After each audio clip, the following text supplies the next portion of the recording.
سیستم نیم جوړ شوی وګوره. زه د ټولو نه مخکې د عوامي پیغام نیوز د پیدا محمد خان صاحب او دغه د ملګرو د زړه د تله شکریا ادا کومه.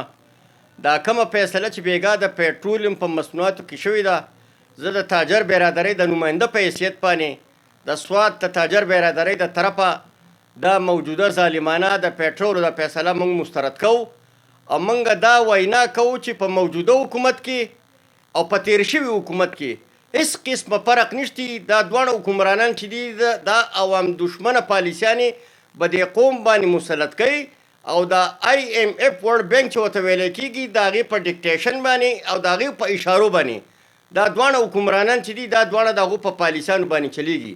نن که تاسو وګورئ غریب سړی چې کوم دی نن هغه د رزق په تلاش کې دی، در په در باندې د یو ټایم د رزق دپاره په چکر کې دی او بل طرف ته دا حکمرانان د خپلو عیاشانو دپاره د خپلو مستو دپاره د خپلو پروتوکولو دپاره چې په کومه کابینه کې چې کومه اضافه کړې ده، تیر شوي حکومت هم غټه کابینه جوړه کړې وه او موجوده حکومت هم کابینه جوړه کړې ده او بل طرف ته د ملک اقتصاد او د بل ملک معیشت چې دی ورځ ته ورځ راټاویږي، د روپۍ قیمت چې دی ورځ ته ورځ راټاویږي او د ډالر قیمت چې دی ورځ ته ورځ بړاویږي. ورلډ بینک IMF چې کوم دی هغه د ده سره هیڅ قسمه خبرې نه کولې، خو موږ به دې خبره باندې پوهېږو د یو سیاسي کارکون په حیثیت باندې د یو کاروباري کارکون په حیثیت باندې په دې خبره باندې موږ پوهېږو چې د ورلډ بینک سره دومره قرضې کړي دي چې نن د پاکستان بچی چې کوم دی د ورلډ بینک غلامي جوړ کړی دی. نو په دغه وجه باندې موږ دا وینا کوو چې دا کم موجوده حکومت که راغلی دی، که دا امپورټډ حکومت دی، که دا بل سلیکټډ حکومت دی، نه زموږ د امپورټډ سره کار شي نه زموږ د سلیکټډ حکومت سره کار شي. موږ خو دا غواړو چې په دې ملک کې د نورو ملکونو په شانتې بهترینې پالیسیانې جوړې شي. دا ملک او دا قوم چې کوم دی دا کم از کم په خپلو خپو باندې ودرول پکار دي. سوات چې کوم دی بیا دا د غربت او د مهنګایۍ او د هر قسمه مشکلاتو سره دا مخامخ دی. دلته دهشتګردي راغلي او دلته سیلابونه راغلي دي.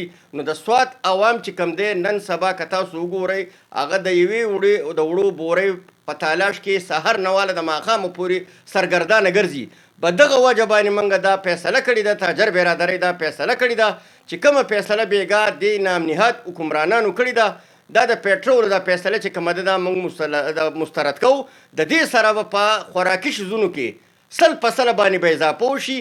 دا د سوات په قوم باندې بلکې په خیبر پښتونخوا باندې او په محکومه پښتونخوا په عوامو باندې د خودکش کولو یو دویمه حمله ده.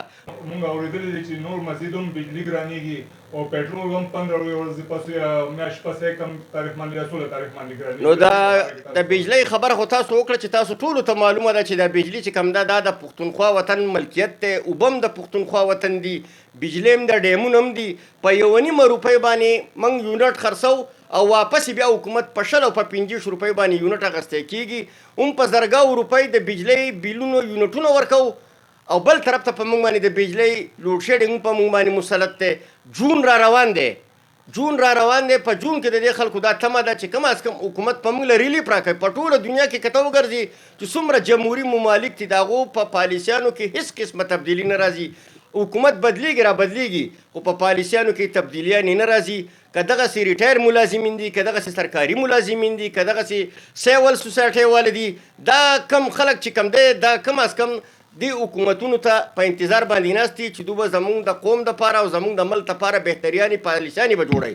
خو موږ ته دا معلومه ده چې دا موجوده حکومت او دا تیر شوی حکومت چې کوم دی دا د خپلو مقاصدو دپاره د خپلو ضرورتونو دپاره د خپلو رشته دارانو دپاره د هغو دپاره بهترین پالیسیانې او بهترین پروګرامونه جوړوي او غریب قام چې کوم دی هغه ورځ ته ورځه په مشکلاتو کې اچولی کېږي. نو په دغه وجه باندې موږ د دې موجوده حکومت او د سابقه حکومت کې هېڅ قسمه فرق نشو کولی. نه انتخابات د دې مسلو حل دی، نه انتخابات د دې مسلو حل دی. عوام انتخابات نه غواړي، عوام د یو وخت او د 2 وخته ډوډۍ غواړي، په ګېډه باندې ځان موړ غواړي. عوام علاج معالجه غواړي، عوام په دې ملک امن و امان غواړي، عوام د خپلو بچو دپاره تعلیم غواړي، عوام د خپلو بچو دپاره روزګار غواړي. په موجوده حکومت کې 2% خلک چې کم دی په دې موجوده حالاتو کې د هر قسمه مشکلاتو سره مخامخ دی. موږ حکومت ته خواست کوو چې کم از کم په دې ملک قومي حکومت جوړ کړي، په غیر جانبدارانه خلکو باندې جوړ کړي او د قیام پاکستان د ورځې نه راوالی د نننۍ ورځې پورې د سابقه سیاستدانانو سره د سابقه وزیرانو سره د ټولو ادارو سره بې رحمانه احتساب کول پکار دي. کومو خلکو چې بار ملکونو ته روپۍ وړي دي پکار دا ده چې دا روپۍ په دې قوم باندې او په دې ملک باندې دونه مین دي او په اقتدار باندې دونه خواهشمند دي او مین دي پې کم از کم پکار دا ده چې هغو د خپل وسایل ټول پاکستان ته راوړي او د ورلډ بانک د غلامۍ نه ځان خلاصول پکار دي. مهرباني.